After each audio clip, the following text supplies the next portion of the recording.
نحمد نصلی علی رسول الکریم اما بعد فاعوذ باللہ من الشیطان الرجیم بسم اللہ الرحمن الرحیم۔ ہم قرآن مجید کی تفسیر کر رہے ہیں اور سورہ یوسف کی آیت نمبر 41 پر پہنچے ہوئے ہیں۔ اعوذ باللہ من الشیطان الرجیم بسم اللہ الرحمن الرحیم۔ یا صاحبی السجن اما احدکما فیسقی ربہ خمرا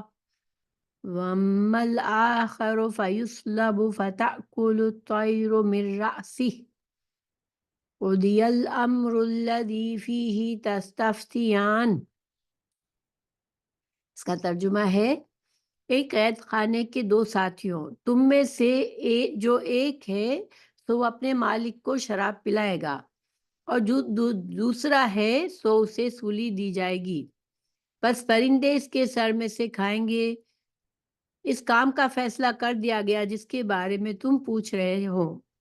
ذرا سا پیچھے سے دیکھ لیتے ہیں اس آیت کو کا تعلق، کہ پیچھے سے ہمیں پتہ چلا کہ حضرت یوسف علیہ السلام کو اب بے گناہ ہونے کے باوجود ان کی عفت اور پاک دامنی تو واضح ہو گئی تھی، لیکن اس کے باوجود جو ہے ان کو قید خانے میں ڈال دیا گیا۔ اس کے بعد جب قید خانے میں تھے حضرت یوسف علیہ السلام، تو دو قیدیوں نے آ کے آپ سے اپنا خواب بیان کیا اور اس سے تعبیر پوچھی۔ حضرت یوسف علیہ السلام نے تعبیر بتانے سے پہلے ان کو توحید کا پیغام دیا اور اللہ کے ایک اللہ ہونے کا اور ایک اللہ کی عبادت کرنے کے فائدے بتائے، اور اپنا تعارف بھی کرایا کہ میں حضرت ابراہیم، حضرت اسماعیل اور حضرت اسحاق، حضرت یعقوب علیہ السلام کے دین پر ہوں، اور ہم جو ہیں وہ شرک سے بری ہے، ہم شرک نہیں کرتے۔ اس کے بعد دونوں کو خواب کی تعبیر بتائی کہ تم میں سے ایک جو ہے وہ اپنے مالک کو شراب پلائے گا، یعنی کہ قید سے وہ آزاد ہو جائے گا، جو بھی کام پہلے کرتا تھا، بادشاہ کی خدمت کرتا تھا، وہ اس پر دوبارہ رکھ دیا جائے گا، اور دوسرا جو ہے اس کو سولی چڑھا دی جائے گی۔ آپ نے حضرت یوسف علیہ السلام نے دونوں میں سے کسی کا بھی تعین نہیں کیا، تاکہ مرنے والا پہلے ہی سے غم میں مبتلا نہ ہو جائے۔ یہاں پر جو جملہ ہے وَقُضِیَ الْأَمْرُ الَّذِی فِیہ تَسْتَفْتِیَانَ، جس کا ترجمہ ہے کہ اس کام کا فیصلہ کر دیا جس کے بارے میں تم پوچھ رہے تھے۔ تو یہاں پر علماء نے یہ کہا ہے کہ اس کا مطلب یہ کہ تقدیر الہی میں پہلے سے یہ بات ثابت ہے جو تعبیر میں بتلائی گئی ہے، اب یہ بات ہو کر رہے گی، ٹھیک ہے۔ تو حدیث میں ہے، رسول اللہ صلی اللہ علیہ وسلم کی حدیث ہے، آپ صلی اللہ علیہ وسلم نے فرمایا کہ خواب جب تک اس کی تعبیر نہ کی جائے پرندوں کے پاؤں پر ہے، جب اس کی تعبیر کر دی جائے تو وہ واقعہ ہو جاتا ہے۔ یہ مسند احمد کی حدیث ہے۔ اور بعض لوگوں نے اس آیت کے ٹکڑے کی وجہ سے یہ کہا کہ حضرت یوسف علیہ السلام نے جب دونوں کو تعبیر بیان کی تو دونوں کہنے لگے کہ ہم نے تو کوئی خواب نہیں دیکھا تھا، کیونکہ حضرت یوسف نے تعین نہیں کیا تھا کہ کس کا کیا انجام ہونے والا ہے، اور ایک کا انجام بہت برا تھا، تو اس وجہ سے شاید وہ ڈر گئے کہ انہوں نے کہا کہ ہم نے تو خواب ہی نہیں دیکھا۔ لیکن حضرت یوسف علیہ السلام نے فرمایا کہ یہ تو اب واقع ہو کر رہے گا۔ یہاں پر ہمارے لیے کچھ باتیں سمجھنے کی ہے کہ جب خواب جو ہے، بعض خوابوں کی تو کوئی تعبیر نہیں ہوتی، بلکہ ہم جب خواب دیکھتے ہیں تو ہمیں خود بھی ایسا لگتا ہے کہ اس کا کوئی سر پیر نہیں تھا اس خواب کا، اور بعض اوقات ہمیں پوری طرح سے یاد بھی نہیں رہتا۔ لیکن بعض خواب ایسے ہوتے ہیں جو کہ ہمیں محسوس ہوتا ہے کہ شاید اس کی کوئی تعبیر ہے۔ کچھ باتیں ہمارے لیے سیکھنے کے لیے کہ خواب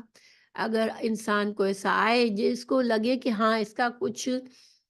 مطلب ہو سکتا ہے، تو پہلی بات تو یہ کہ اگر خواب کے بعد اچھی فیلنگ آئے خود کو، انسان کو، کہ ہاں اس میں کوئی بشارت ہے، یہ کوئی اچھا خواب ہے، اگر تو سب سے بہتر طریقہ تو یہی ہے کہ انسان خود اچھی بشارت لے دل میں کہ ہاں کچھ اچھا ہونے والا ہے، لیکن اس خواب کی تعبیر لوگوں سے نہ پوچھے، ٹھیک ہے۔ لیکن اگر اس کو پوچھنا ہی ہے تو پھر کسی ایسے انسان سے پوچھے جس کو جس کے بارے میں اسے یقین ہو کہ یہ خوابوں کی تعبیر بتاتے ہیں اور وہ صحیح انہوں نے اس بارے میں علم بھی سیکھا ہے۔ لیکن دیکھیں کوئی بھی انسان، حضرت یوسف علیہ السلام تو نبی تھے اللہ کے، تو ان کو تو وحی سے بتایا گیا ہوگا، لیکن انبیاء کرام کو اللہ تعالیٰ خاص علم سے نوازتا بھی ہے، لیکن ہم کسی اور کے بارے میں اتنا یقین نہیں کر سکتے۔ تو بہتر چیز، نمبر 1 چیز تو یہ کہ انسان نہ پوچھے تعبیر۔ دوسرا، اگر پوچھے تو پھر وہ خواب کو ویسا جیسا دیکھا ویسا ہی بالکل بتائے۔ جیسے کہ ہم آگے جانیں گے کہ جب بادشاہ نے خواب دیکھا تو ہمیں بتایا گیا کہ اس کے ملازم نے خواب کو جوں کا توں بتایا، جیسا دیکھا تھا بادشاہ نے ویسا ہی اس نے ذکر کیا۔ اس میں بھی ہمارے لیے یہ سبق ہے کہ خواب کو ویسا ہی بتائے انسان جیسا اس نے دیکھا۔ دوسری بات یہ کہ ہر کسی سے نہ بتائے، بلکہ اگر اس کو یہ گمان ہے کہ نہیں، جس شخص سے میں پوچھ رہا ہوں اس کے پاس کچھ علم ہے، تو اس کو بتائے، ٹھیک ہے، اور جیسا دیکھا ویسا بتائے۔ اور اگر برا خواب ہے تو پھر انسان اس کے بس استغفار کر لے، اللہ سے دعا مانگے، اللہ سے ہر طرح کے شر سے بچنے کی دعا کرتا رہے اور اللہ سے تحفظ مانگے۔ لیکن بہتر ہوتا ہے کہ انسان جس خواب سے اسے بری فیلنگ آ رہی ہے کہ ہاں اس میں کوئی بری بات کی طرف نشاندہی ہے، میرے ساتھ کچھ برا ہونے والا ہے، تو پھر وہ خواب کو بتائے نہ، اللہ سے مدد مانگے، شیطان مردود کے شر سے پناہ مانگے اور اپنے لیے دعا کرے۔ یہ بہتر طریقہ ہے۔ اب آگے اگلی آیت پر چلتے ہیں۔ وقال للذی ظن انہ ناج منہما اذکرنی عند ربک فانساہ الشیطان ذکر ربہ فلبث فی السجن بضع سنین۔ تو اس کا ترجمہ ہے، اور اس نے یعنی حضرت یوسف علیہ السلام نے اس شخص سے کہا جس کے متعلق انہوں نے سمجھا تھا کہ وہ دونوں میں سے رہا ہو جائے گا، یعنی جس کے بارے میں حضرت یوسف علیہ السلام نے یہ پیشن گوئی کی تھی، یہ تعبیر بتائی تھی کہ وہ رہا ہو جائے گا، اس سے کہا کہ اپنے مالک کے پاس میرا ذکر کرنا، کیونکہ وہ بادشاہ کا ملازم تھا۔ تو یعنی کہ جو مصر کا بادشاہ تھا، جس کا وزیر عزیز مصر تھا، جس کے گھر میں حضرت یوسف علیہ السلام رہے تھے، تو وہ وزیر تھے جس بادشاہ کے، اس بادشاہ کے پاس حضرت یوسف علیہ السلام نے کہا کہ اس کو بتانا میرے بارے میں، یعنی کہ میں بے گناہ انسان ہوں اور میرے ساتھ مجھے بغیر انصاف کے مجھے جیل میں رکھا گیا ہے اور مجھ پر الزام لگایا گیا ہے۔ تو اب ہوا یہ کہ شیطان نے اس کے مالک سے ذکر کرنا بھلا دیا اور کئی سال قید خانے میں رہے حضرت یوسف علیہ السلام۔ یہاں پر کچھ باتیں سمجھنے والی ہے۔ قال الذی ظن انہ ناج، لفظ ظن جو ہوتا ہے اس کے 2 طرح سے استعمال ہے قرآن میں۔ ظن کا مطلب ایک گمان، ایک انسان کے دل میں ایک وہم ہونا، ایک سوچ ہونی کہ ایسا ہوگا، ٹھیک ہے، اور دوسرا معنی ہوتا ہے انسان کو یقین ہونا کہ ہاں ایسا ہوگا۔ تو اس کے بارے میں اگر ہم اس کے لفظوں پر غور کریں تو عام طور پر ظن جو ہے وہ اس کے بعد اگر انا آتا ہے تو وہ یقین کے معنی میں ہوتا ہے، ٹھیک ہے، اور ظن کے بعد اگر ان ہے تو پھر وہ جو ہے ایک گمان ہوتا ہے انسان کا، اس کو ایک توقع ہوتی ہے کہ ایسا ہوگا، مگر وہ پورے علم کے ساتھ، پورے وثوق کے ساتھ انسان کو یقین نہیں ہوتا۔ تو یہاں پر حضرت یوسف علیہ السلام نے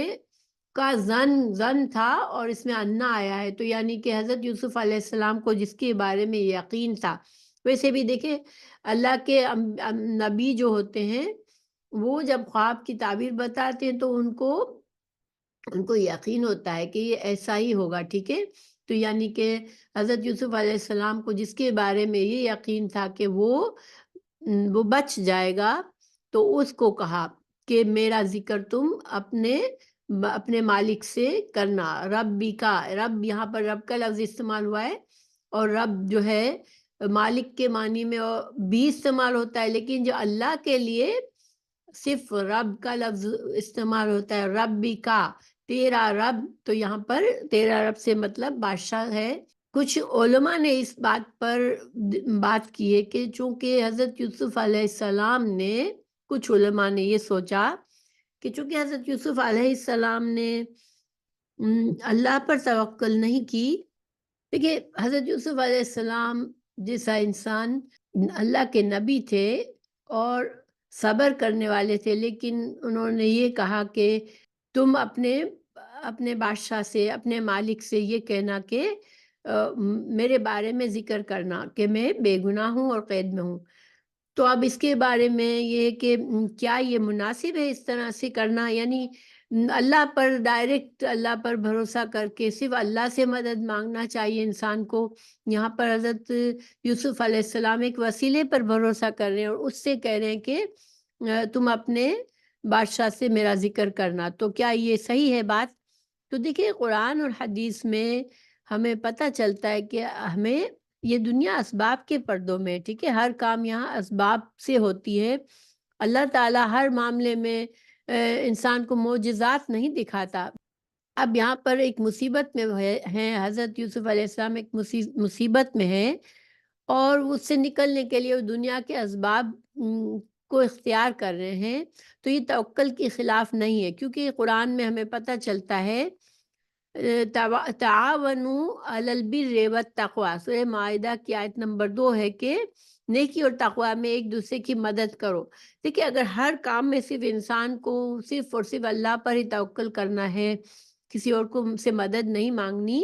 تو ایسا نہیں ہے. دنیا میں انسانوں کو انسان مدد کرتے ہیں. حضرت عیسیٰ علیہ السلام کے بارے میں ہے کہ حضرت عیسیٰ علیہ السلام نے فرمایا من انصاری الی اللہ، آل عمران کی آیت نمبر 52 میں، کہ اللہ کی طرف میرے مددگار کون ہے. اسی طرح رسول اللہ صلی اللہ علیہ وسلم نے طائف سے واپسی پر مطمئن بن عدی کی طرف پیغام بھیجا، پھر اس کی پناہ میں مکہ میں داخل ہوئے. یعنی کہ جب طائف کے لیے نکلے تھے اس وقت رسول اللہ صلی اللہ علیہ وسلم سے بہت برا سلوک کیا تھا طائف والوں نے، اور مکہ والوں سے پہلے ہی جان کا خطرہ تھا. تو اب سیدھے مکہ میں واپس آنا بہت خطرناک تھا. تو اس زمانے کے دستور کے مطابق رسول اللہ صلی اللہ علیہ وسلم نے مطمئن بن عدی کو پیغام بھیجا کہ وہ رسول اللہ صلی اللہ علیہ وسلم کو اپنی پناہ میں مکہ میں لے جائے. یہ طریقہ تھا کہ وہ جو پناہ دیتا تھا وہ سب میں اعلان کرتا تھا کہ فلاں شخص کو میں نے پناہ دیے تاکہ کوئی اس کی طرف ہاتھ نہ اٹھائے. تو حضرت رسول اللہ صلی اللہ علیہ وسلم کو یہ طریقہ استعمال کرنا پڑا تھا. حالانکہ اللہ کے نبی تھے، کہتے کہ مجھے تو اللہ پر بھروسہ ہے، اور وہ مکہ میں ایسے ہی داخل ہو جاتے. لیکن چونکہ دنیا کے طور طریقے سے ہم چلتے ہیں، دنیا میں اسباب کے تحت چلتے ہیں، تو پتہ یہ چلتا ہے کہ مسلمانوں کو دنیا میں ہر جائز سبب اختیار کرنا چاہیے. اگر کسی کام میں انسان پھنسا ہوا ہے، کسی مصیبت میں پھنسا ہوا ہے، کسی اہم کام میں ہے، تو اسے دوسروں سے مدد کا مانگنی چاہیے. سورہ انفال کی آیت نمبر 60 کا ترجمہ ہے ان کفار کے لیے جس قدر تمہاری استطاعت ہے تیاری رکھو، البتہ بھروسہ اس کے بعد بھی اللہ ہی پر ہوگا. تو گویا کہ اللہ پر بھروسہ ہر حال میں کرتا ہے مومن، لیکن دنیا کے اسباب اختیار کرنے میں یہ توکل کے خلاف نہیں ہے. تو اب شیطان نے اس کو بلا دیا. تو شیطان تو دیکھیں یہ ثابت ہے کہ شیطان انسانوں کا دشمن ہے. سورہ بقرہ آیت 168 میں اللہ تعالیٰ نے فرمایا اِنَّهُ لَكُمْ عَدُوٌّ مُبِينٌ، یہ تمہارا کھلا دشمن ہے. تو شیطان ہمیشہ انسانوں کو نقصان پہنچانا چاہتا ہے، اور خاص طور سے اب حضرت یوسف علیہ السلام اللہ کے نبی تھے، تو اس سے تو دشمنی بہت ہی گہری ہوگی. تو اس نے اب جہاں پر بھی اس کا بس چلتا تھا، اس نے اس شخص پر بس چلا، اس نے اس کو بھلا دیا. اور قرآن میں بھی ہمیں یہ بتائی گئی بات کہ اس کا بھول جانا یہ شیطان کا کام تھا، ٹھیک ہے، شیطان نے اسے بلایا تھا. لیکن بعض علماء پھر بھی یہ کہتے ہیں کہ ساقی کو بادشاہ کے پاس اپنا ذکر کرنے کے لیے کہنا حضرت یوسف علیہ السلام کی عظیمت اور شان پیغمبری کے خلاف ہے، اور اتنے سال جیل میں رہنے کا باعث یہ قرار دیا. یعنی کہ ان کا خیال ہے کہ چونکہ انہوں نے اللہ پر بھروسہ کرنے کے بجائے اس شخص سے ذکر کیا اپنا، تو اس وجہ سے بطور سزا اتنے سال جیل میں رہے۔ اور اس کے لیے ایک حدیث بھی پیش کرتے ہیں۔ رسول اللہ صلی اللہ علیہ وسلم نے فرمایا اگر یوسف علیہ السلام وہ بات نہ کہتے جو انہوں نے کہی تو اتنی لمبی مدت قید میں نہ رہتے، کیونکہ انہوں نے غیر اللہ کے ہاں سے مصیبت دور کروانے چاہیے۔ یہ حافظ ابن کثیر انہوں نے اپنی تفسیر میں اس کو ذکر کیا ہے، مگر ساتھ ساتھ بتایا ہے کہ روایت بہت ہی ضعیف ہے، ٹھیک ہے۔ اس میں جو راوی ہے سفیان بن وکی ضعیف ہے، اور اس کا شیخ ابراہیم بن یزید الجوزی اس سے بھی زیادہ ضعیف ہے، یعنی کہ جو دو راوی اس حدیث کے ہیں وہ بہت ہی زیادہ ضعیف یعنی کہ ناقابل بھروسہ ہے۔ ان کی بات کو، ان کی سنائی ہوئی حدیث کو پر ہم یقین نہیں کر سکتے۔ تو گویا کہ یہ ساری بات کہ حضرت یوسف علیہ السلام بطور سزا جیل میں زیادہ عرصہ رہنا پڑا کیونکہ انہوں نے اللہ پر توکل نہیں کیا، یہ بات صحیح نہیں ہے۔ تو پھر حضرت یوسف علیہ السلام کا جیل میں رہنا یہ اللہ کی حکمتوں میں سے ہے۔ اللہ سبحانہ تعالیٰ جو چاہے کرے، اور اللہ کے ہر کام میں فائدے اور حکمتیں ہوتی ہیں، اور ضروری نہیں ہے کہ ہم ہر بات کو ہم سمجھیں، لیکن جیسا کہ ہمیں پہلے ہی اندازہ ہو گیا کہ حضرت یوسف علیہ السلام جیل میں بھی دعوت دین کا کام کر رہے تھے، یعنی کہ جو کام وہ عزیز مصر کے گھر میں نہیں کر سکتے تھے، لوگوں کو توحید کا پیغام پہنچانا، وہ انہیں جیل میں موقع ملا کہ وہ کر رہے تھے۔ ظاہر ہے اگر ایک مثال ہمیں بتائی گئی کہ ان دونوں کو حضرت یوسف علیہ السلام نے یہ دعوت دین دی، توحید کا پیغام بتایا، تو حضرت یوسف علیہ السلام وہ کام کرتے رہے ہوں گے اور اس کا فائدہ ضرور بضرور ہوا ہوگا۔ بہرحال ہوا یہ کہ حضرت یوسف علیہ السلام جو تھے وہ جیل میں بضع سنین کا کیا مطلب ہے؟ تو دیکھیں بضع سنین جو ہے، اس بضع کا لفظ جو ہے وہ 3 سے لے کر 9 تک کی عدت کے لیے بولا جاتا ہے۔ وہب بن منبہ جو ایک عالم ہے، ان کا قول یہ ہے کہ حضرت ایوب علیہ السلام کی آزمائش میں حضرت یوسف کی قید خانے میں 7 سال رہے، اور بخت نصر کا عذاب بھی 7 سال رہا، اور بعض کے نزدیک 12 سال اور بعض کے نزدیک 14 سال قید میں رہے۔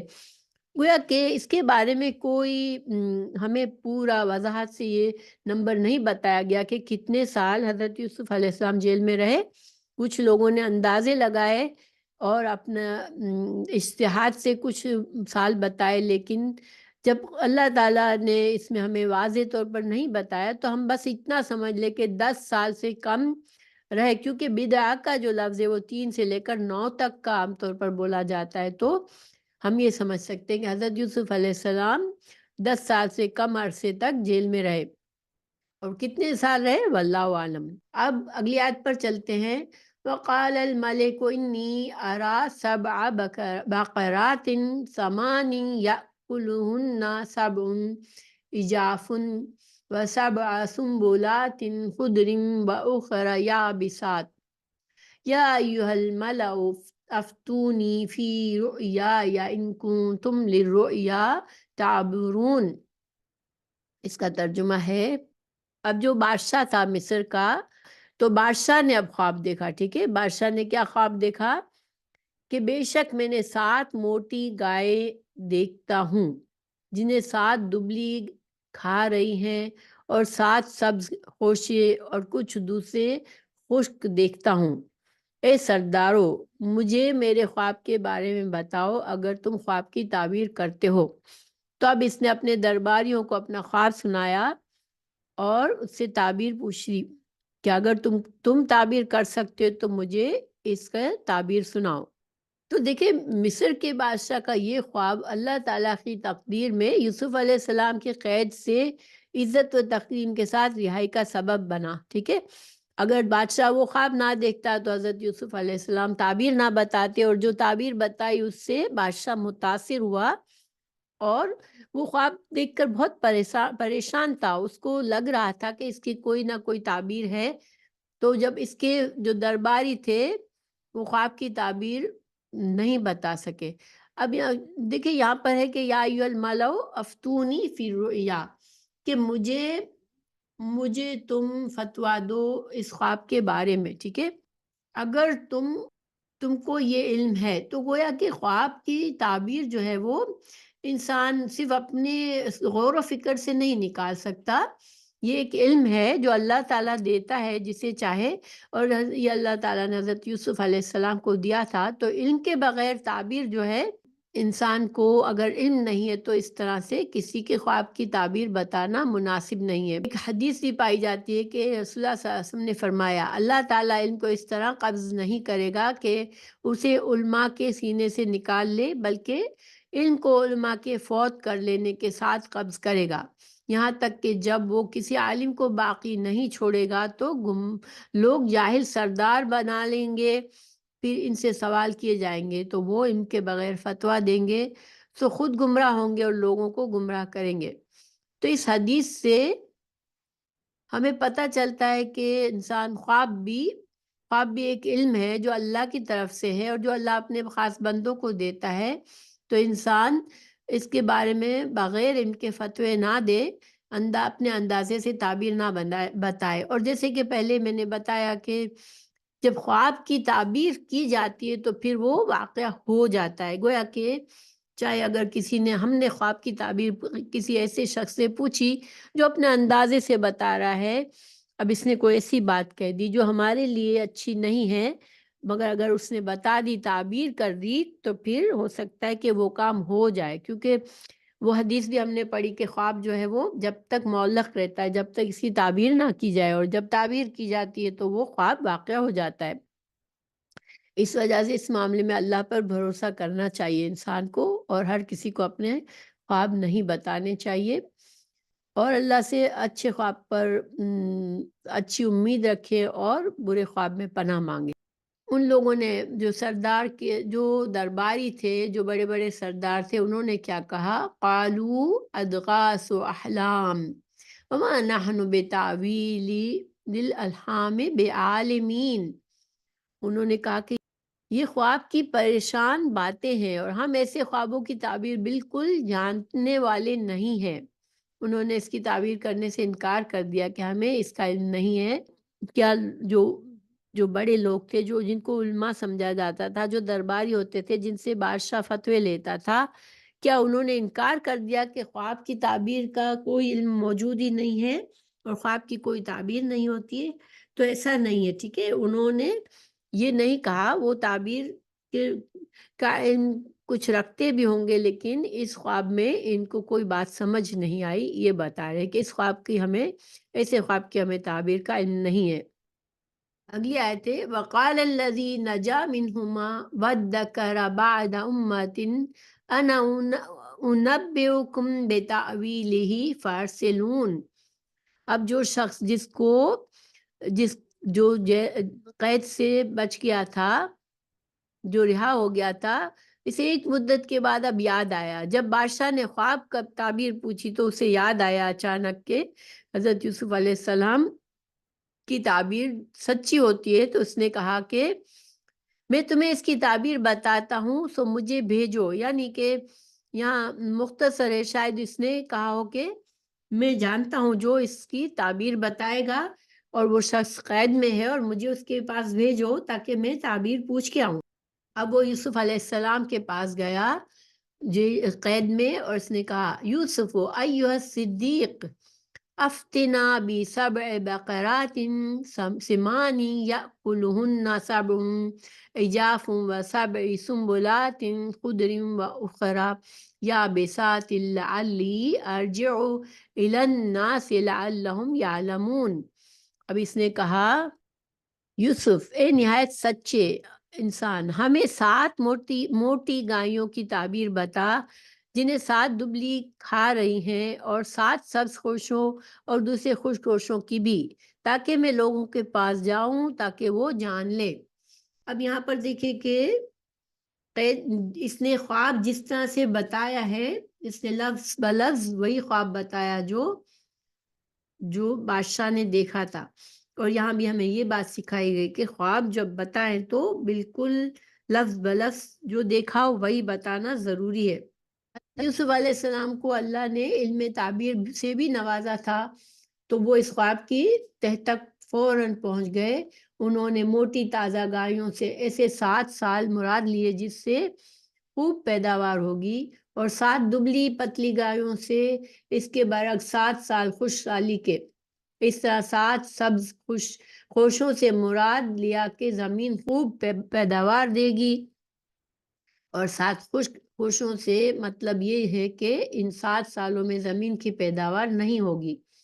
اور پھر اس کے بعد تدبیر بھی بتلائی،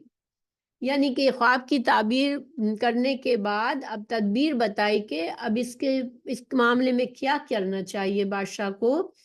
تو اس نے کہا کہ 7 سال تم متواتر کاشتکاری کرو، اور جو غلہ تیار ہو اسے کاٹ کر بالیوں سمیت ہی سنبھال کر رکھو تاکہ ان میں غلہ زیادہ محفوظ رہے۔ پھر جب 7 سال قحط کے آئیں تو یہ غلہ تمہارے کام آئے گا جس کا ذخیرہ تم اب کرو گے۔ اب یہاں کچھ باتیں اور غور کرنے والی ہیں کہ حضرت یوسف علیہ السلام کو اس نے الصدیق کہا۔ جو شخص ہر حال میں اپنے قول، فعل اور حال میں سچا ہو وہ صدیق ہے، ٹھیک ہے، اور جس کی عادت ہی ہر حال میں سچ بولنا ہو۔ تو اب حضرت ابوبکر صدیق کو اس امت میں صدیق کا درجہ دیا گیا۔ حضرت ابراہیم اور حضرت ادریس علیہ السلام کے بارے میں سورہ مریم میں 41 اور 56 آیات میں صدیقاً نبیاً کہا۔ حضرت یوسف علیہ السلام بھی صدیق ہیں، تو ساقی کو ان کا صدیق ہونا تعبیر سے پہلے بھی ثابت ہو چکا تھا، اس لیے کہ انہوں نے کہا انا نراک من المحسنین۔ پھر تعبیر کے بعد اسی طرح واقع ہونے سے اس کی صدیق ہونے کی مزید تصدیق ہو گئی، یعنی کہ چونکہ اس شخص نے پہلے ہی اس نے جب قید میں تھا اس وقت بھی حضرت یوسف علیہ السلام کو محسنین میں سے کہا تھا، کہ وہ دیکھ چکا تھا، مشاہدہ کر چکا تھا حضرت یوسف علیہ السلام کا لوگوں پر احسان کرنا۔ پھر جب اس کی تعبیر صحیح ہوئی تو اسے یقین ہو گیا کہ یہ شخص صدیق ہے، یہ جھوٹ بولنے والوں میں سے نہیں ہے۔ کچھ لفظوں کو سمجھ لیتے ہیں یہاں پر۔ قَالَ تَزْرَعُونَ سَبْعَ سِنِينَ دَأَبًا۔ حضرت یوسف علیہ السلام نے کہا کہ جو ایک طرح سے 7 سمجھا بھی رہے حضرت یوسف علیہ السلام کے 7 سال مسلسل محنت سے کاشتکاری کرو، ٹھیک ہے، تو یہ تزرعون سبع سنین دابۃ میں ایک طرح سے حکم کیا ہے کہ ازرعو تم کو، یعنی کہ حضرت یوسف علیہ السلام نے ان کو ایک کیا کرنا ہے، ان کو نصیحت فرمائے کہ 7 سال تک خوب محنت کرو اور کاشتکاری کرو، کیونکہ اس کے بعد جو ہے اس کے کیونکہ آگے آ رہا ہے کہ جو کچھ کاٹو اسے سٹوں میں رہنے دو، یعنی کہ ان کو ان کی بالیوں کے اندر سے نہ نکالو جو اناج نکلے۔ اور یہاں پر یہ طریقہ ہم بتایا گیا، اتنے حضرت یوسف علیہ السلام کے زمانے میں یہ بات اللہ نے بتا دی کہ جو اناج ہے اس کو کس طرح سے حفاظت سے رکھا جائے تاکہ وہ ضائع نہ ہو جائے۔ اس آیت کو دوبارہ پڑھ لیتے ہیں۔ قَالَ تَزْرَعُونَ سَبْعَ سِنِينَ دَأَبًا فَمَا حَصَدتُّمْ فَذَرُوهُ فِي سُنبُلِهِ إِلَّا قَلِيلًا مِّمَّا تَأْكُلُونَ۔ تو اس آیت کا ترجمہ بھی دوبارہ پڑھ لیتے ہیں کہ تم 7 سال پے در پہ کاشتکاری کرو گے، جو کاٹو گے اسے اس کے خوشے میں رہنے دو، مگر تھوڑا سا وہ جو تم کھاؤ۔ تو اس کی ہم نے تفسیر پڑھی کہ حضرت یوسف علیہ السلام نے ایک طرح سے ان کو طریقہ سمجھایا کہ تم 7 سال تک خوب محنت کرو اور کاشتکاری کرو، کیونکہ یہ وقت اچھا ہے، اس میں تم جو بھی کرو گے اچھی فصل کاٹو گے، اس کو پھر اس کی حفاظت کرو اور اس کو اس کے خوشوں میں رہنے دو۔ اس کے علاوہ یعنی کہ جو تھوڑا بہت تم کھاؤ، جو استعمال ہو ان سالوں میں، اس کے علاوہ باقی سب کو بچا کے رکھو۔ اگلی آیت ہے ثم یأتی من بعد ذلک سبع شداد یأکلن ما قدمتم لہن الا قلیلا مما تحصنون۔ تو پھر اس کے بعد بہت سخت 7 سال آئیں گے جو کھا جائیں گے جو کچھ تم نے اس کے لیے پہلے رکھا ہوگا، مگر تھوڑا سا جو وہ تم محفوظ رکھو گے، یعنی کہ ایک طرح سے یہاں سمجھا رہے کہ جو پہلے 7 سال ہے جس میں بہت زیادہ اچھی فصل آئے گی، اس میں سے تم بہت سنبھال کے رکھو، اور اس میں سے جتنا کچھ تم اگلے 7 سالوں میں جب قحط سالی ہوگی تو اس میں سے تم کھاؤ گے، لیکن اس میں سے بھی کچھ تم تھوڑا سا محفوظ رکھنا۔ کیوں محفوظ رکھنا؟ کہ جو اس کے بعد جو تم کو مزید اس کے بیج چاہیے ہوں گے کاشتکاری کے لیے، تم اس کو حفاظت سے رکھنا، کیونکہ لفظ جو تحسنون ہے، تحسنون کا مطلب یہی ہے کہ وہ دانے جو دوبارہ کاشت کے لیے محفوظ کر لیے جاتے ہیں اس کو حسن کہتے ہیں۔ حسن لفظ ہا صاد نون میں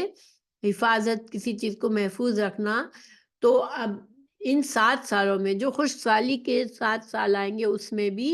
جو تم کو کچھ حفاظت سے کچھ دانے بچا کے رکھنے ہیں جو تمہیں کاشتکاری کے لیے چاہیں گے۔ ثم یاتی من بعد ذلک عام فیہ یغاث الناس وفیہ یعصرون۔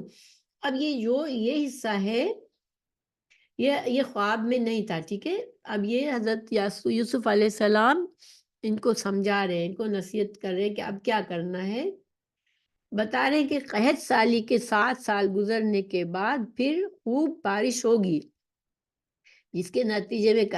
کثرت سے پیداوار ہوگی، اور تم انگوروں اور اس کا شیرہ نچوڑو گے، زیتون سے تیل نکالو گے اور جانوروں سے دودھ دو گے۔ اس نے حضرت یوسف علیہ السلام نے بتایا کہ اس سال یعنی کہ 7 اور 7 سال، 7 اچھے سال، 7 خشک سالی کے سال، اس کے بعد ایک سال آئے گا جس میں تم انگور، لیمبو وغیرہ جو بیج جن سے تیل نکلتا ہے، زیتون، سرسوں وغیرہ کثرت سے پیدا ہوگی، اور جانور بھی اچھا چارہ ملنے کی وجہ سے خوب دودھ دیں گے، کیونکہ اس سال بہت بارشیں ہوگی۔ یاسرونا کا کچھ نے مطلب لیا کہ تم یحلبونا یعنی تم جانور بہت دودھ دیں گے، اور بہت سا دودھ تمہیں حاصل ہوگا، اور یہ بات قحط سالی کے 7 سالوں کے بعد ایک خوشحالی کا سال آئے گا۔ خواب سے زائد بتائیے، یا تو وہی الہی کے ذریعے سے یا خشک سالوں کی گنتی 7 ہونے سے استدلال فرمایا کہ 7 تبھی رہتے ہیں جب اس کے بعد کم از کم 1 سال ایک خوشحالی کا سال ہو۔ اب یہاں پر علماء نے کیا کہا، ایک مطلب یہ نکالا کہ حضرت یوسف علیہ السلام نے یہ علم جو ہے اللہ تعالیٰ نے ان کو جو علم سکھایا اس میں سے یہ اتنا حصہ یہ بتایا، یہ خواب کا حصہ نہیں تھا، لیکن حضرت یوسف علیہ السلام نے بتایا کہ 1 سال اچھا آئے گا جس میں تم جو ہے وہ خوب لوگوں کی مدد بھی کرو گے، اور تم خود بہت زیادہ پھلوں کا جوس اور جانوروں سے دودھ حاصل کرو گے۔ تو یہ بات جو یا تو اجتہاد سے حضرت یوسف علیہ السلام نے اس لیے کی کہ اللہ تعالیٰ نے ہمیں بتایا کہ ان مع العسر یسرا، یعنی کہ یقیناً دشواری کے ساتھ سہولت ہے۔ تو اس کے تحت کہ جب 7 مشکل سال آئیں گے تو اس کے بعد اللہ تعالیٰ کی رحمت سے کا تقاضا ہے کہ ایک آسانی کا سال بھی آئے گا۔ حضرت یوسف علیہ السلام نے نہ صرف خواب کی تعبیر بتائی بلکہ ان کو ساری تعلیم دی کہ تمہیں اس خواب کے مطابق کیا کرنا ہے۔ اگلی آیت پر چلتے ہیں۔ وقال الملك ائتوني به فلما جاءه الرسول قال ارجع إلى ربك فاسأله ما بال النسوة اللاتي قطعن أيديهن إن ربي بكيدهن عليم۔ تو اس کا ترجمہ ہے، اور بادشاہ نے کہا اسے میرے پاس لاؤ۔ تو جب قاصد اس کے پاس آیا تو اس نے کہا اپنے مالک کے پاس واپس جا، یعنی حضرت یوسف علیہ السلام فوراً نہیں تیار ہوئے جانے کے لیے، پھر اس سے پوچھ ان عورتوں کا کیا حال ہے جنہوں نے اپنے ہاتھ کاٹ ڈالے تھے، یقیناً میرا رب ان کے فریب کو خوب جانتا ہے۔ تو اس آیت کی تفسیر سے پہلے ہم پچھلی آیت سے یہ ایک علماء نے اندازہ لگایا، ایک بات یہ کی کہ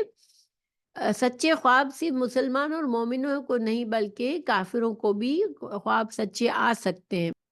کیونکہ بادشاہ مسلمان نہیں تھا مگر اس نے جو خواب دیکھا وہ سچا خواب تھا۔ امام بخاری نے بھی کتاب التعبیر میں یہ استدلال فرمایا ہے، اس کا باب باندھا ہے کہ قیدیوں اور اہل شرک و فساد کے خواب کا بیان، یعنی جو شرک کرتے ہیں، جو دنیا میں فساد کرتے ہیں، جو برے لوگ ہوتے ہیں، ان کو بھی اللہ تعالیٰ کا بھی صحیح خواب، سچا خواب دکھا سکتے ہیں، اور مسلمانوں کو بھی۔ اچھا، اب اس آیت پر جاتے ہیں دوبارہ۔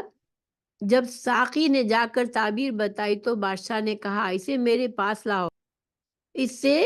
علم کی فضیلت پتہ چلتی ہے، کیونکہ حسن بے مثال قید کا باعث بنا، یعنی حضرت یوسف علیہ السلام کو اللہ نے جو بے پناہ حسن دیا تھا، وہ حسن ان کے لیے فتنہ بنا اور ان کو قید میں ڈالا گیا اور اس سے آپ کو مصیبت سے گزرنا پڑا۔ لیکن علم